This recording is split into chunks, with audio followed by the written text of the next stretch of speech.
എന്താ ചെറുപ്പൊക്കെ പറക്കാൻ നിങ്ങള്? അതൊന്നുമില്ലടോ. അത് നമ്മളെ ഫ്രൂട്ട്സിന്റെ പരിപാടിയില്ല, അറമാർ ഇന്റർനാഷണൽ ഫ്രൂട്ട്സ്. നമ്മള് എക്സ്പോർട്ടിങ്. അതിന്റെ ചെറിയ ചെറിയ ഔട്ട്ലെറ്റ് തുടങ്ങാൻ വേണ്ടിയുള്ള എക്സ്പോർട്ടിങ് നിർത്തിയപ്പോ? എക്സ്പോർട്ടിംഗ് ഒന്നും നിർത്തിയിട്ടില്ല. ചെറിയ ചെറിയ ഔട്ട്ലെറ്റ് നമ്മളെ പഞ്ചായത്തുകളിലൊക്കെ. പഞ്ചായത്തുകളിലോ?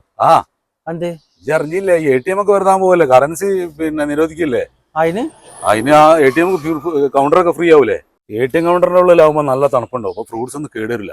10-25 കിട്ടും ഇപ്പൊ ഫ്രൂട്ട്സ് കേടാതെ. 10-25 അതെ എടാ ചെങ്ങായി, അത് 2050 വരാൻ പോണ കാര്യമാണ്. 2050 പത്രങ്ങളൊക്കെ ഔട്ട് ചെയ്തല്ലോ. ഏത് പത്രം? ഈ ദേശാഭിമാനി വായിച്ചു? ഈ കണ്ട മഞ്ഞപത്രമൊക്കെ വായിച്ചിടന്ന്. ഇതാ 2050 വരാൻ സാധ്യതയുള്ളൊരു കാര്യമാണ് പറഞ്ഞത് തന്നെ. പിന്നല്ലാണ്ട് ഈ ഇറക്കിയ ഫ്രൂട്ട്സ് തലക്കാനാണ് കയറ്റിട്ടുള്ളത്. ഹാജിയാറില്ലായിരുന്നു എന്തൊക്കെ കൈ നേരത്തെ ചാക്ക് കയറ്റി? ചാക്കില് കുറച്ച് പൈസ ഉണ്ട്.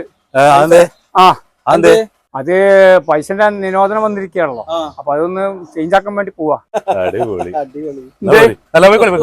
ഹക്കീമേ, 2050 പത്രത്തിന്റെ ഫ്രണ്ട് പേജ് ഇങ്ങനെ ആവുന്നുള്ളതേ ആൾക്കാർ കണ്ട് കത്തിയില്ല കേട്ടോ.